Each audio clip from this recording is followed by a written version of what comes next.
Lord. जय ख्रिस्त मंडळी. आज पुन्हा एकदा आपणा सर्वांसमोर देवबापाचं वचन घेऊन येत असताना आनंद होत आहे.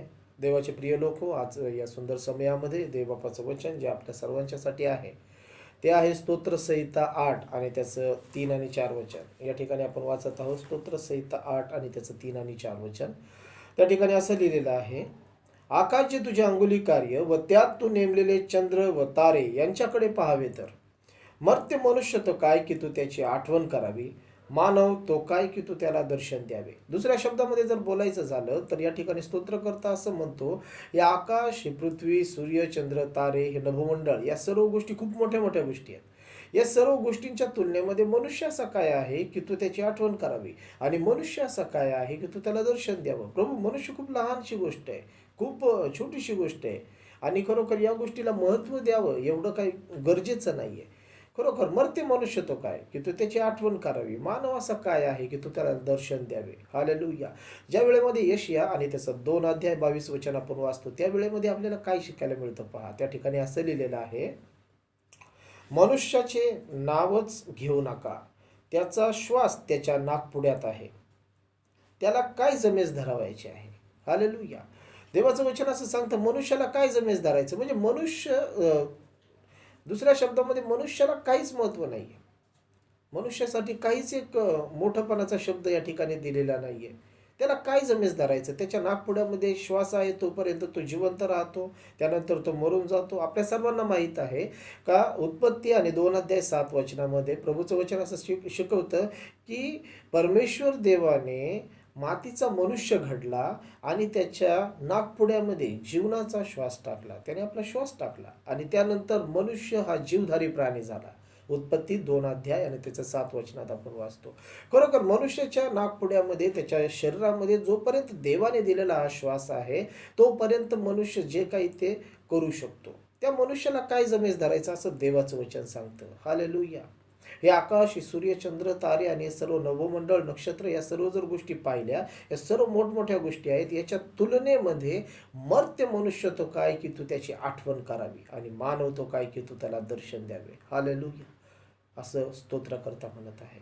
माझे देवाचे प्रिय लोक, खरोखर या सर्व संदर्भामध्ये, या सर्व वचनामध्ये जरी मनुष्याला काही मान नाहीये, जरी मनुष्याला काही मोठं पण देण्यात नाही आलेलं, परंतु मला तुम्हाला एक गोष्ट सांगायची, जरी मनुष्याला जमेस धरायचं नाही असं देवबापाचं वचन सांगत होतं, तरी देखील तुम्हाला मला एक आनंदाची गोष्ट सांगायची. ज्या मनुष्याला काहीच लायकीचं नाही समजण्यात आलं, त्याच मनुष्याच्यासाठी देवाने आपला एकुलता एक पुत्र पाठवलेला आहे असं देवाचं वचन सांगतं.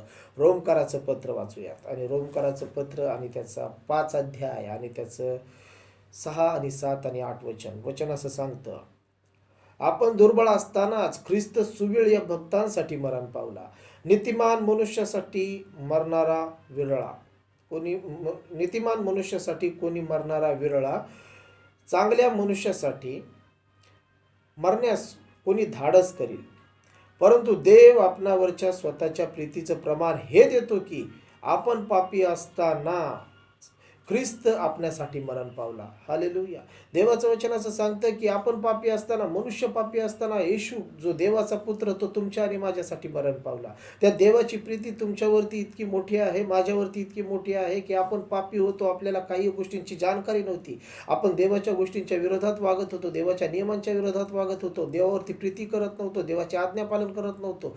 असं असताना देखील देवाचं वचन असं सांगतं की त्या परमेश्वराने आपला एकुलता एक पुत्र या जगामध्ये पाठवला, अशासाठी की त्याने तुमच्या आणि माझ्यासाठी या पापाच्या बदल्यात प्रायश्चित्त करावं, अर्पण करावं, आणि खरोखर आपलं रक्त सांडावं, आणि त्या रक्ताच्या द्वारे आपल्या पापांची आपल्याला क्षमा मिळते. हालेलुया. तर वचन असं सांगतं की परंतु देव आपल्यावरच्या स्वतःच्या प्रीतीचं प्रमाण हे देतो की आपण पापी असतानाच ख्रिस्त आपणासाठी मरण पावला. हालेलुया. पहा, आपल्यासाठी देवाचं वचन जे आतापर्यंत आपण वाचलं, मर्त्य मनुष्य तो काय की तू त्याची आठवण करावी, मानव तो काय की तू त्याला दर्शन द्यावे. खरोखर देवाचे प्रिय लोक, त्या ठिकाणी जरी आपल्याला एवढं महत्व नाहीये, परंतु नव्या करारामध्ये आपल्याला महत्व आहे. नव्या करारामध्ये मनुष्यासाठी महत्वाची गोष्ट नेमलेली आहे. देवाचं वचन असं सांगतं की या मनुष्याच्यासाठीच देवाने आपला एकुलता एक पुत्र दिला. हालेलुया. देवाचे प्रिय लोक, तुम्ही आणि मी देवाच्या दृष्टीने खूप मौल्यवान आहोत. देवबाप आपल्याकडे आशेने पाहत आहे. खरोखर आज हा सुंदर वेळ तुमच्या आणि माझ्यासाठी देवाने दिलेला आहे की या वेळेमध्ये आपण देवाच्या चरणाजवळ यावं, प्रार्थना करावी, खरा पश्चाताप करावा, देवाच्या जवळ यावं आणि स्वतःचं समर्पण करावं आणि खरोखर सर्व वाईट जीवन सोडून एक चांगल्या जीवनाची आपण वाटचाल सुरू करावी. देवाचे प्रिय लोक, जर आज तुम्ही जर कोणत्या वाईट मार्गावरती असताल, व्यसन करत असताल, पाप करत असताल, काही कोणत्या कोणत्या गोष्टींच्या चुका करत असताल, तर आज देवबापाचं वचन आज तुमच्या आणि माझ्या सर्वांसाठी सांगतं की मर्त्य मनुष्य तो काय की तू त्याची आठवण करावी, मानव तो काय की तू त्याला दर्शन द्यावे. खरोखर आपण काही लायकीचे नव्हतो, काही मोजल्या जावं, काही महत्त्वाचं ठरल्या जावं असं काही लायकीचं नव्हतं, परंतु देवाचे प्रिय लोक, तुमच्या आणि माझ्यासाठी परमेश्वराचं वचन असं सांगतं का त्या देवाने तुमच्या आणि माझ्यासाठी आपला एकुलता एक पुत्र दिला. आणि खरोखर त्याच्यावरती जर आज आपण विश्वास करत आहोत, त्या येशूवर जर आपण विश्वास करत आहोत, तर मला तुम्हाला एक सांगायचं आहे की स्वर्गाचं सार्वकालिक जीवन तुमच्या आणि माझ्या खात्यामध्ये आहे. जरी जुना करार सांगतो की मनुष्य काही महत्त्वाचा नाही आहे, परंतु नवा करार असं सांगतो का त्या मनुष्याच्यासाठीच देवाने आपला एकुलता एक पुत्र दिलेला आहे. आमेन, हालेलुया. तर देवाचे प्रिय लोक, या सुंदर समयामध्ये देवाच्या सहवासात या, प्रभूजवळ या, प्रार्थना करा, पश्चाताप हृदयाने देवाला हाक मारा. खरोखर परमेश्वर आपल्या प्रत्येकांना जवळ करीन, आशीर्वादित करीन, आपल्या पापांची क्षमा तो करतो आणि खरोखर तो आठवतो का येशू ख्रिस्त जो माझा प्रिय पुत्र आहे, तो या मानवांच्यासाठी, या मनुष्याच्यासाठी मरण पावलेला आहे. हालेलुया. जरी जुन्या काळामध्ये आपल्यासाठी काही महत्त्व नसेल एवढं, जरी ते वचनांमध्ये मर्त्य मनुष्य तो काय की तो त्याची आठवण करावी असं देवाचं वचन सांगत असतं, तरी या ठिकाणी आज देवबापाचं वचन असं सांगतं की त्याच मनुष्यासाठी देवाने आपला एकुलता एक पुत्र दिला, बलिदान होण्यासाठी त्या क्रूस खांबावरती. तोच येशू ख्रिस्त क्रूस खांबावरती मेला, त्याला गाडण्यात आलं, तिसऱ्या दिवशी देवाने त्याला पुन्हा एकदा मेलेल्यातून जिवंत केलं. तो स्वर्गामध्ये आहे, तोच येशू पुन्हा येणार आहे. त्या स्वर्गामध्ये आपल्या प्रत्येकाला घेऊन जाण्यासाठी मी तयार आहे. आपण सर्वजण तयारी करूया. हालेलुया. देवाचे प्रिय लोक, खरोखर आज आपल्याला महत्त्व आहे. देवाने आपल्यावरती प्रेम केलं येशू ख्रिस्ताच्या बलिदानाद्वारे. हालेलुया. ही गोष्ट विसरू नका. परमेश्वर आपल्या प्रत्येकाला आशीर्वादित करू. या आपण प्रार्थना करू. स्वर्गीय बापा, तुला धन्यवाद करतो की तू आमच्या सर्वांच्या सोबत आहेस आणि खरोखर आम्ही कोणत्या लायकीचे नव्हतो, आम्ही सर्व तुच्छ जाणलेले होतो. देवाचं वचन सांगतं की त्याचा श्वास त्याच्या नाकपुड्यामध्ये आहे, त्याला काय जमेस धरायचं. खरोखर आम्ही जमेस धरण्याच्या योग्यतेचे देखील नव्हतो, परंतु प्रभू तुझी प्रीती तू आमच्यावरती इतकी मोठी दाखवलीस की खरोखर येशू ख्रिस्त आमच्या सर्वांच्या पापांसाठी मरण पावला, त्याने आपलं रक्त सांडलं. तो येशू ख्रिस्त क्रूसावरती मेला, कबरेत गाडण्यात आला, तिसऱ्या दिवशी मेलेल्यातून जिवंत झाला आणि तो स्वर्गामध्ये आज तुझ्याजवळ आहे. प्रभू तोच येशू ख्रिस्त पुन्हा एकदा येणार आहे सर्व मानवजातींसाठी. देवबापा जे त्याच्यावरती विश्वास करते तशा सर्वांसाठी देवबापा त्याच्यावरती, त्या येशूवरती विश्वास करून जीवन जगण्यासाठी आम्हा सर्वांना तू आशीर्वादित कर, आमच्या अंतःकरणाची तयारी कर.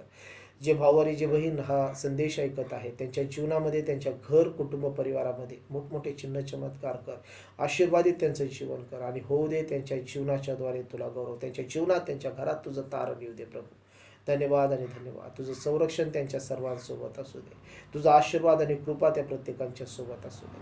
धन्यवाद करतो प्रभू, तू आमची प्रार्थना ऐकलीस, सर्व गौरव तुला देतो. प्रार्थना येशूच्या नावाने करतो म्हणतोय. Amen. Hallelujah. Praise the Lord. प्रभूची स्तुती असो.